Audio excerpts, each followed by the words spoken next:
Binabalikan ko yung mga tao na po pwedeng maging daan upang mapalutang ko yung confidential informant sa Senado. Ayun.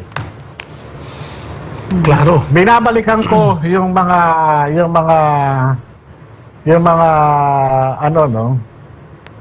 mga nangyari noon kung paano dumating sa opisina yung confidential informant. Yan yung isa dun sa ano. Kaya dumating sa akin sa punto na magpasya at sabihin ang totoo sa aking may bahay. Oh. Ang aking may bahay mula umpisa ng aking panunungkulan sa gobyerno, hindi po siya nakikialam sa aking trabaho. Siya, kahit may dumarating yang mga kasama ko na yan sa trabaho dito sa bahay, tinatanggap po sila ng tao ng aking may bahay. Pinakikiharapan po sila. Talagang pinakikisamahan. Pero, kailanman hindi siya nakikialam sa usapang trabaho. Dumating po dun sa point na sinabi ko, Mama, may problema ako. Merong pinipresenta ito, panoorin natin. Kasi nagkausap kami sa telepono nung kasama ko. Binanggit ko sa kanya yung pangalan. Pinakita ko sa kanya yung message. Pinakita ko sa kanya yung pinanood namin. Ang unang reaksyon ng may bahay ko, kotse mo yun, di ba? Kasi binanggit yung unang controlling letter ng kotse ko. Yes. Tama. Sabi niya, paano yan? Sabi niya ganun. Totoo ba yan? Yun ang tanong niya sa akin. Totoo ba yan? Sabi ko, Mama, yung ano na yan, ako nakapirma dyan. Sabi ko. Sabi niya, paano yan? Nakausap na ba si, sabi niya, si Francia? Sabi ko, oh. Ano sabi niya? Tanggi na lang daw namin. Sabi ko sa kanya. O, tanggi niyo na lang. Sabi niya kung pero hindi ka ba mapapahamak? Yun ang sabi niya. Ano ko ang problema? Pag tinanggi ko ito, at nakuha nila yung original na dokumento at dinala doon sa question document ng NBI o ng PNP, ikukumpara yung pirma ko at saka yung hawak nilang dokumento.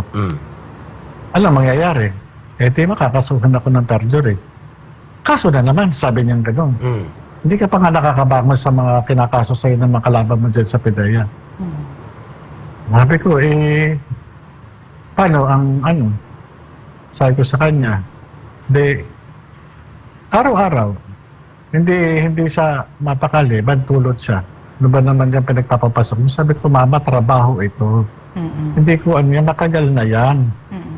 Bakit ginagamit na ganyan? Sino nagpalabas niya? Hindi ko rin alam. Sabi ko sa kanya. Hindi ko alam. Tapos sabi niya, ikaw kung ano-ano kasi ang pinapasok mo. Sabi ko, Mama, matagal na akong wala na akong halos dyan. Hindi ko sabi kong ganun. Tapos, dumating yung, sabi niya, ba't hindi ka nalang sumulat dun sa hanggang sa napagpasahan namin na sulatan si Director General Lasso, sabihin sa kanya na wala akong kinalaman. Kasi talagang walang ibang pagbibintangan kundi ako. Kasi ako yung nandun nakapangalan. Madaling nagpalusot yung ibang kasamahan ko dyan. Madaling magpalusot na wala sila accountability kasi wala silang pirma. Wala silang pirma. Talagang ako maiipit. Kaya sumulat ako. Sinabi ko sa kanila na hindi ako nagpakalat ng dokumento na yan. Pero yung dokumento na yan, ito yan. Pinaliwanag ko kung anong nangyari dyan. So yun po yung nung nasulatan ko, gumaan yung pakiramdam ko. Umaasa ako na ipatatawag ako ng Philippine Drug Enforcement Agency para at least magkaroon ng kaliwanagan. Kung sino yung pagkalat, paano kumalat, paano lumabas, saan nakalagay ito. Pero wala po ako natanggap na patawag mula sa Philippine Drug Enforcement Agency. Pinapiparnis ko po ang Office of the President dahil sila po yung nasa ilalim po nila, yung Philippine Drug Enforcement Agency. Po, pwede po nilang utusan ang kahit naman sino ahensya para magsagawa ng investigasyon patungkol po dyan sa mga dokumento na yan.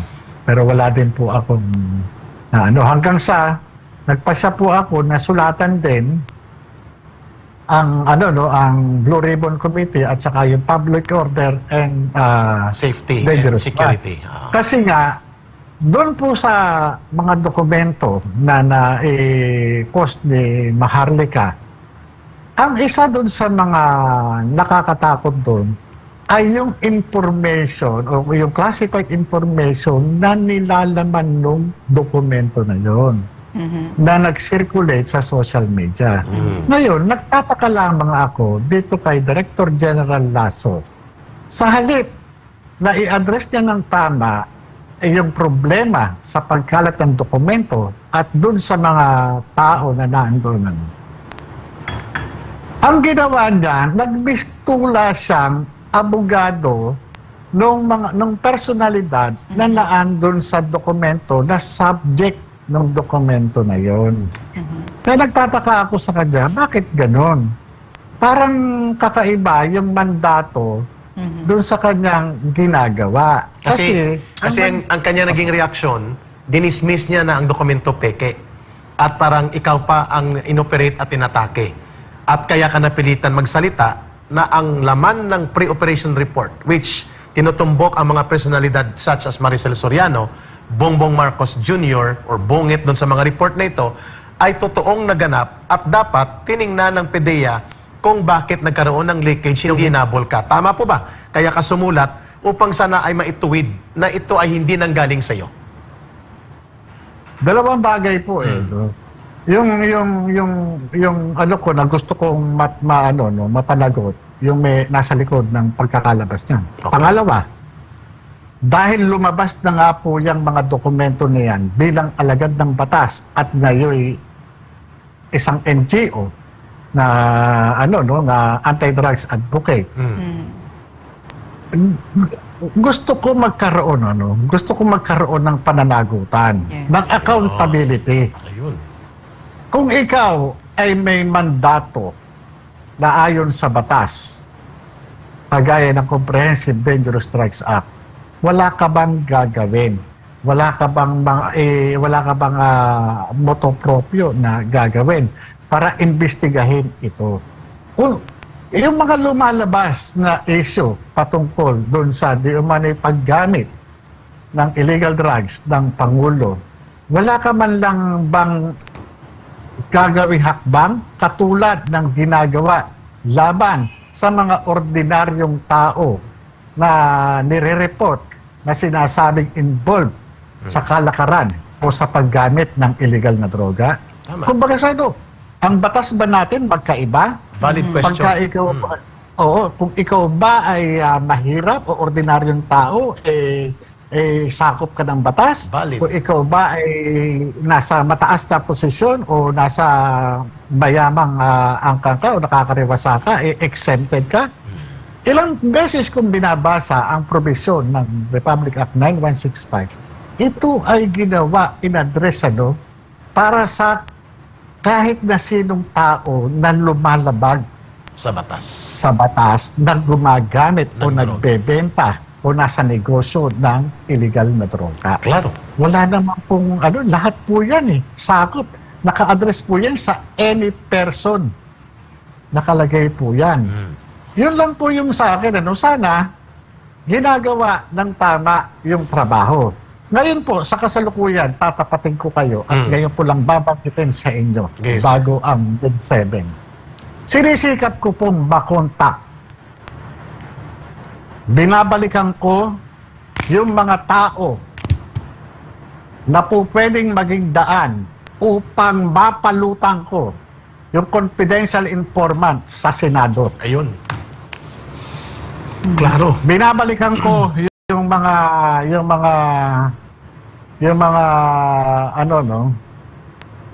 nangyari noon kung paano dumating sa opisina yung confidential informant. Maganda yan, sir. At mabigat yan na corroboration and affirmation of your revelations.